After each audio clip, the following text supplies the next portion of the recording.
In January 1959, 9 experienced hikers entered the Ural Mountains of Russia. They were never seen alive again. When their bodies were finally found, investigators were completely baffled. Their tent had been torn open from inside. They had run into the freezing night without shoes or warm clothing. Some had broken bones. One had her tongue missing. To this day, nobody knows what terrified them so much that they chose to run into minus 30-degree temperatures and certain death. The group consisted of 9 people, 8 men and 1 woman.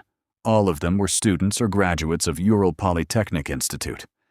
The leader was Igor Dyatlov, a 23-year-old experienced hiker who had led many mountain expeditions. The only woman in the group was Lyudmila Dubinina, 20 years old. The oldest member was Semyon Zolotaryov, 37 years old, a mysterious man who had joined the group at the very last minute. All 9 were experienced. All 9 were physically fit. All 9 were completely prepared for harsh winter conditions. January 23, 1959. The group departed from Sverdlovsk, now known as Yekaterinburg, by train. Their destination was Otorten Mountain in the northern Ural Mountains. The route was classified as Category 3, the most difficult category of hiking expeditions in the Soviet Union. Before leaving, Igor Dyatlov had promised university authorities he would send a telegraph upon their return on February 12th. The group was in high spirits. They took photographs. They laughed. They had no idea what was waiting for them in those mountains. January 28th, during the early part of the trek, one group member named Yuri Yudin became seriously ill. He was suffering from joint pain and could not continue. With a heavy heart, Yudin said goodbye to his friends and turned back. He hugged each of them. He had no idea he was saying goodbye forever. Yuri Yudin would be the only member of the group to survive. Not because of luck, but because his body forced him to leave. February 1st, 1959. The group set up camp on the slope of Kholat Shakal Mountain. In the local Mansi language, Kholat Shakal means dead mountain. The experienced hikers had chosen to camp on an exposed mountain slope rather than the sheltered forest below. Investigators would later question why such experienced people made this unusual decision. That night, something happened on Dead Mountain, something that has never been fully explained. February 12th came and went. No telegraph arrived from Igor Dyatlov. University authorities waited. February 20, still nothing. Families began to panic. Soviet authorities organized a search party consisting of students and teachers from the university. Military units and police were also deployed. Planes and helicopters searched the mountain region. On February 26th, the search party found the abandoned tent. What they found at the campsite was deeply disturbing. The tent was still standing. All the group's belongings were inside. Food, warm clothing, boots, equipment, everything was left behind. But the tent had been cut open from the inside, as if the occupants had desperately slashed their way out in panic. Footprints in the snow led away from the tent, downhill toward the forest. There were 9 sets of footprints. Some were bare feet. Some were wearing only socks. In minus 30-degree temperatures, they had run into the night without shoes or warm clothing. Following the footprints, search teams reached the edge of the forest 1.5 kilometers from the tent. There, they found the remains of a fire and the first 2 bodies, Igor Alexeyevich Krivonishenko and Yuri Nikolaevich Doroshenko. Both were found under a large cedar tree. They were wearing only underwear. Their hands were burned, as if they had tried to climb the tree or reach into the fire with bare hands. Both had died of hypothermia. Between the cedar tree and the tent, 3 more bodies were found.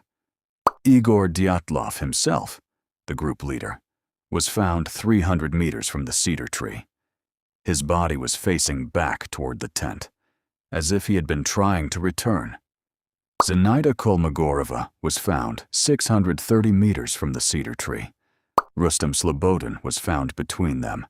All three had died of hypothermia.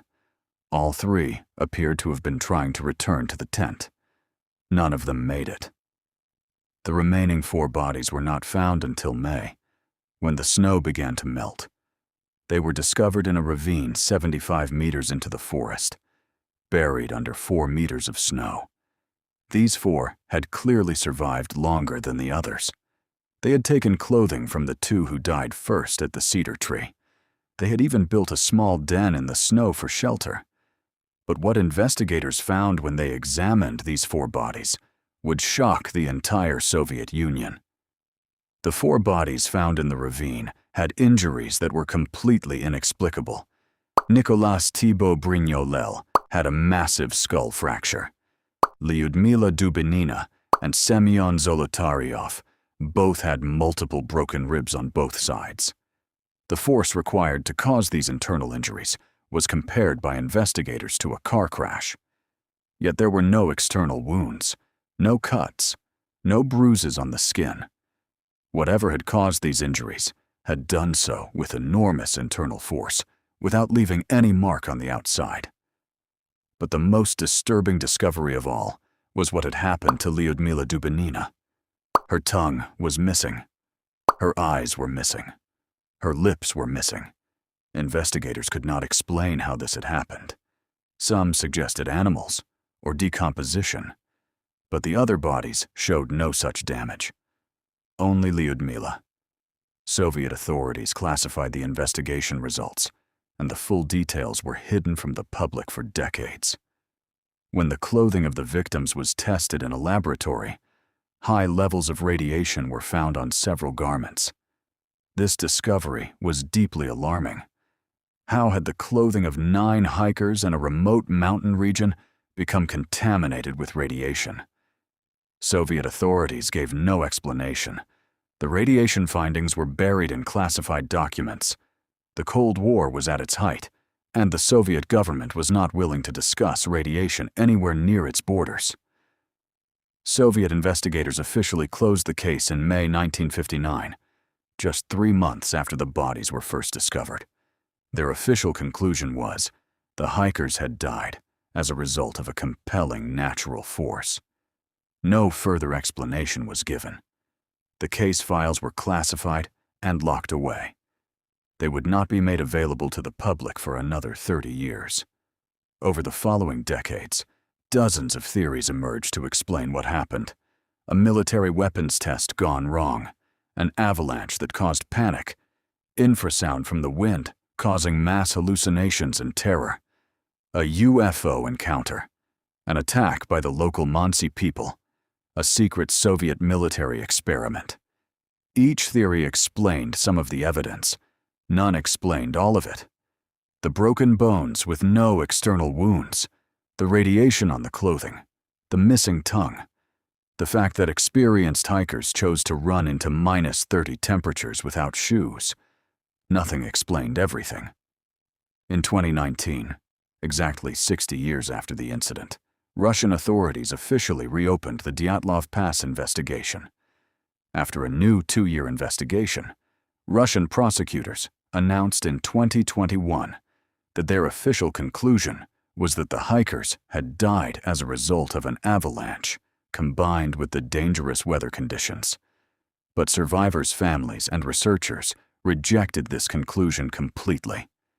They pointed out that the tent showed no signs of avalanche damage. The footprints in the snow were still visible and undisturbed. An avalanche would have destroyed both. Here is the truth that nobody can deny.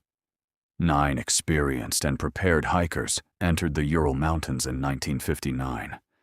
Something terrified them so completely that they chose certain death in -30-degree temperatures over whatever was inside, or outside, that tent.